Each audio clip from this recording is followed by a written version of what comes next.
तो सर समझ आ गया यहाँ तक। अब हम चलते हैं रिटेलर की तरफ। आई थिंक रिटेलर जो होगा वो सबसे महंगा सेटअप होगा पूरे हमारे वैल्यू चेन का।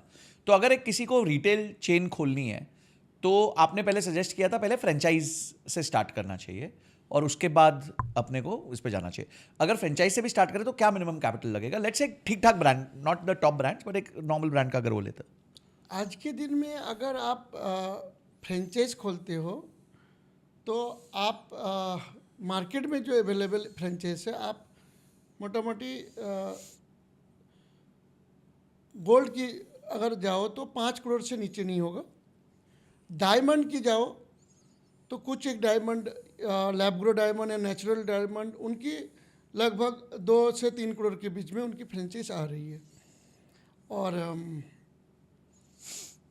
जो बड़े ब्रांड है उनका फ्रेंचाइज खोलने जाओ तो 10 से लेके 50 करोड़ के बीच में उनके अलग अलग मॉडल है। उस मॉडल में आप कौन सा मॉडल में जाना चाहते हो उसके हिसाब से आपका इन्वेस्टमेंट है। अच्छा सर, अगर मैं हमारा कोई भी व्यूअर एक छोटा रिटेल आउटलेट ओपन करना चाहता है, मतलब बहुत ज़्यादा इन्वेंट्री नहीं रखना चाहता, एक छोटा let's say 300 square feet 400 square feet type खोलना चाहता है, तो उसमें कितना कैपिटल उसका लग सकता है? मिनिमम बोल रहा हूँ मैं 2 करोड़ के नीचे, क्योंकि 2 किलो सोना तो का सामान तो रखोगे ही रखोगे। आपको पहला चीज़ है आपको जगह लेना पड़ेगा। राइट। उसके बाद आपको इंटीरियर करना पड़ेगा। ज्वेलरी का स्टोर का इंटीरियर बहुत महंगा होता है। राइट। उसके बाद आपके आते हैं इन्वेंट्री। अगर आप नया बिजनेस कर रहे हो तो आपको क्रेडिट मुश्किल से मिलेगा, बट फ्यूचर में जाके अब जब स्टेब्लिश हो जाओगे तो आपको क्रेडिट मिलेगा। तो शुरुआत अगर करना है तो आप समझ लो अपने 2 करोड़ 3 करोड़ से नीचे अब रिटेल दुकान करना मुश्किल है, बहुत ही मुश्किल है। ठीक है। अच्छा सर, अब इधर ही थोड़ा सा और बिल्ड करते हैं इसको, रिटेल को। आपने बोला जैसे अगर कोई व्यक्ति imitation jewellery plus lab grown diamonds का मिक्स करके कुछ रिटेल खोलता है जो सबसे चीपर कैटेगरीज हैं ज्वेलरी में, तो उस केस में क्या वो 1 करोड़ के अंदर अंदर दुकान खोल सकता है? देखिए अगर आपने फैशन ज्वेलरी जैसे इमिटेशन ज्वेलरी, फैशन ज्वेलरी हो गया, सिल्वर ज्वेलरी हो गया या लैब ग्रो डायमंड की ज्वेलरी हो गया, वो आपको हो सकता है कि 1 करोड़ से लेके 2 करोड़ के बीच में आप खोल सकते हैं। और उसमें मार्जिन गोल्ड जितना बन सकता है या उसमें मार्जिन बहुत कम होंगे? नहीं, फैशन ज्वेलरी में मार्जिन काफ़ी है। ओके। मार्जिन अच्छा है मार्जिन, लेकिन फैशन ज्वेलरी के क्या रेवेन्यू नहीं बनता है। छोटा टिकट साइज है। हाँ, टिकट साइज ज़्यादा नहीं है, टिकट साइज कम है तो रेवेन्यू नहीं बन पाता है। आपको तो ऑपरेशन कॉस्ट निकलने के बाद फिर प्रॉफिट कमाना, उसमें बहुत हेवी प्रॉफिट नहीं कमा सकते। पर स्टोर आप महीने का 1 लाख रुपया 2 लाख रुपया 5 लाख रुपया कमा लोगे। आज आप देख रहे हो इंडिया में एक ब्रांड का नाम नहीं लेना चाहूँगा, उन्होंने अंधाधुन स्टोर खोल दिया, उन्होंने सिल्वर ज्वेलरी लैब ग्रोड खोल दिया, बट उनका आज के दिन में उनका मैक्सिमम स्टोर लॉस में चल रहा है, लॉस बुक कर रहे हैं। वो सोच रहे हैं कि आगे जाके प्रॉफिट कमाएंगे।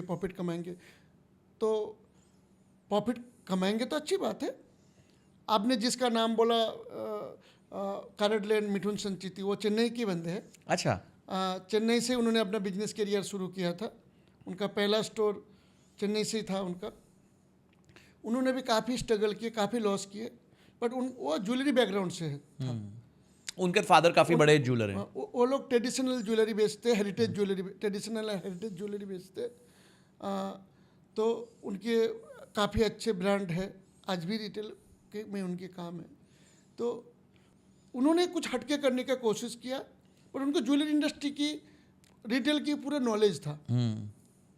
तो उन्होंने कुछ नया करने का कोशिश किया और शुरुआत में काफ़ी स्ट्रगल किए, काफ़ी लॉस किए। उनको अगर तनिष्क का सहारा नहीं मिलता तो आज शायद कारडलैंड ही नहीं होता। समझ गया। तो मैं ना मिथुन संचेती का एक स्टेटमेंट सुन रहा था, मेरे को बड़ा अच्छा लगा कि पहले लोग बिजनेस करते थे कि मेरी कॉस्ट क्या है, मुझे मार्जिन कितना चाहिए, मैं कस्टमर से उतना पैसा लूंगा। तो बोलते हैं हमने बिजनेस थोड़ा अलग तरीके से किया। हमने देखा कस्टमर पे कितना करना चाहता है, माइनस किया हमारा मार्जिन कितना होना चाहिए, और जो बचा हुआ पैसा है उसमें सोर्सिंग करनी है हमारे को। मतलब उन्होंने सोर्सिंग को जो है वो कर दिया, कंप्रेस कर दिया, पुराने सिस्टम से नहीं गए, एक ऐसा सिस्टम बनाया जहाँ पे उन्होंने सप्लायर्स पे बहुत प्रेशर बनाया, बल्क बाइंग करी, नए नए तरीके के सप्लायर्स ढूंढे ताकि उनको सपोर्ट मिल सके। अब सर आते हैं कि हमने पूरी वैल्यू चेन समझ ली गोल्ड की, पर इनके सपोर्ट सिस्टम्स भी हैं। जैसे आप ही की, जैसे आपका जो दूसरा वेंचर है फॉर एग्जांपल हॉल मार्किंग है, बहुत ज़बरदस्त बिजनेस है बिकॉज हर प्रोडक्ट को आज हॉल मार्किंग की ज़रूरत है। ओल्ड गोल्ड रिफाइनरीज हैं जहाँ पे ओल्ड गोल्ड मेल्टिंग होता है। तो अगर किसी व्यक्ति को इस बिजनेस में घुसना है तो इधर क्या चैलेंजेस हैं और क्या कॉस्ट है, क्योंकि मुझे लगता है यहाँ थोड़ा शायद एंट्री बैरियर कम है और कम कॉस्ट में आप ओपन कर सकते हैं। देखिए, पहला तो चीज़ है कि hallmarking BIS recognise assaying and hallmarking centre जो है वो आज के दिन में मैं किसी को रिकमेंड नहीं करूँगा कि वो करे। अच्छा। इसलिए नहीं करूँगा कि उसका मार्केट में डिमांड से 3 गुना सप्लाई है, मतलब 3 गुना ब्रांच सब सेंटर खुल गया है। तो उसमें कट थ्रोट कंपटीशन है और बहुत एथिकल नहीं अनएथिकल प्रैक्टिस हो रहा है। तो मैं तो किसी को रिकमेंड नहीं तो आप लोग करूँगा। सर्वाइव कैसे करते हैं आलम सर? हम सर्वाइव कर रहे हैं हमारे दूसरे बिजनेस की वजह से। ओके, हम उसको एक एडिशनल बिजनेस जैसे देख। वो आपके लिए लीड मैग्नेट की तरह काम करता है। हाँ, उसमें हम कोई पैसा ज़्यादा कमा नहीं रहे। एक टाइम में हमने थोड़ा बहुत कमाए, बट उसमें आज के दिन में हम लॉस कर रहे हैं एक तरह से। अब समझ लीजिए। तो दूसरा हो गया इंडिया, यहाँ पे आपका ओल्ड गोल्ड रिफाइनरी की, उसमें भी एक कम्युनिटी का दबदबा है। उस कम्युनिटी का बेड़ा जाल को फाड़ के आप धंधा बनाना बहुत मुश्किल है। वो कम्युनिटी क्या है, वो आपको पीस देगा, ऐसा हालत है। तो मैं भी उस कम्युनिटी से अभी भी मैं तकलीफ में हूँ। उस कम्युनिटी मेरे पीछे भी मतलब हाथ धो के पड़ा रहता है, बट क्योंकि हम ऑनेस्ट है, हम गलत काम करते नहीं हैं, इसके लिए शायद हम रिफाइनरी बिजनेस कर पा रहे। तीसरा बिजनेस है ओल्ड गोल्ड बाइंग की। ओल्ड गोल्ड बाइंग में क्या होता है कि यहाँ पे 2 तरीके का ओल्ड गोल्ड बाइंग की बिजनेस है। एक है डायरेक्ट ओल्ड गोल्ड बाइंग की, कुछ लोग कर रहे हैं, और कुछ लोग जो रिटेलर है वही खुद गोल्ड बाइंग कर लेते हैं। तो ओल्ड गोल्ड बाइंग में भी अभी बहुत सारे बिजनेस चालू हुआ है, बट उसमें भी बहुत लिमिटेड लोग प्रॉफिट कमा पा रहे, बहुत ज़्यादा लोग प्रॉफिट कमा नहीं पा रहे। बट वो इतना कोई ख़राब बिजनेस भी नहीं है अगर उनको कर सकते ओल्ड गोल्ड बाइंग की।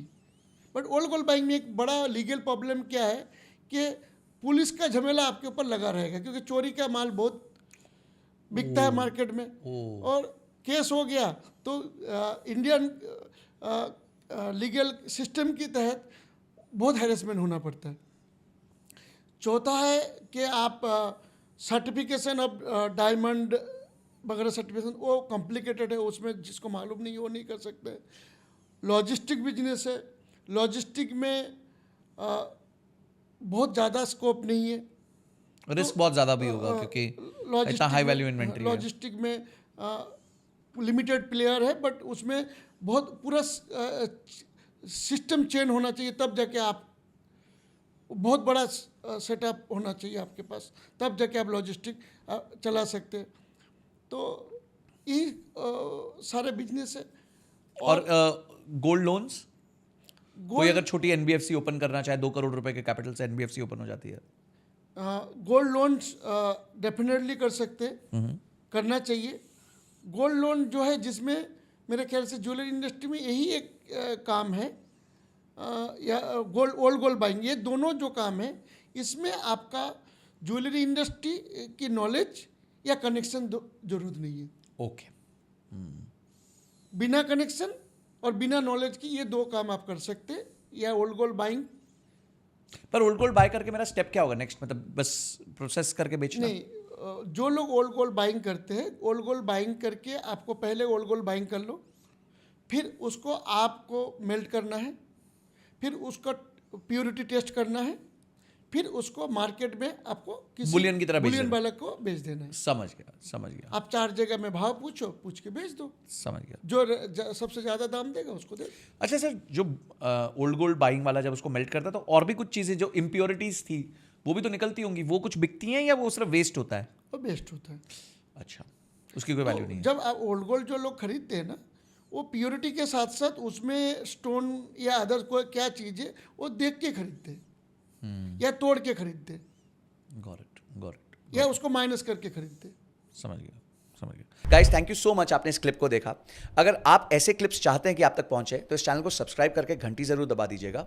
और इस कंप्लीट पॉडकास्ट का लिंक हमने डिस्क्रिप्शन में दिया हुआ है और आई बटन पे भी लगाया हुआ है, आप जाके उसको देख सकते हैं। अगली वीडियो तक जय हिंद, जय भारत।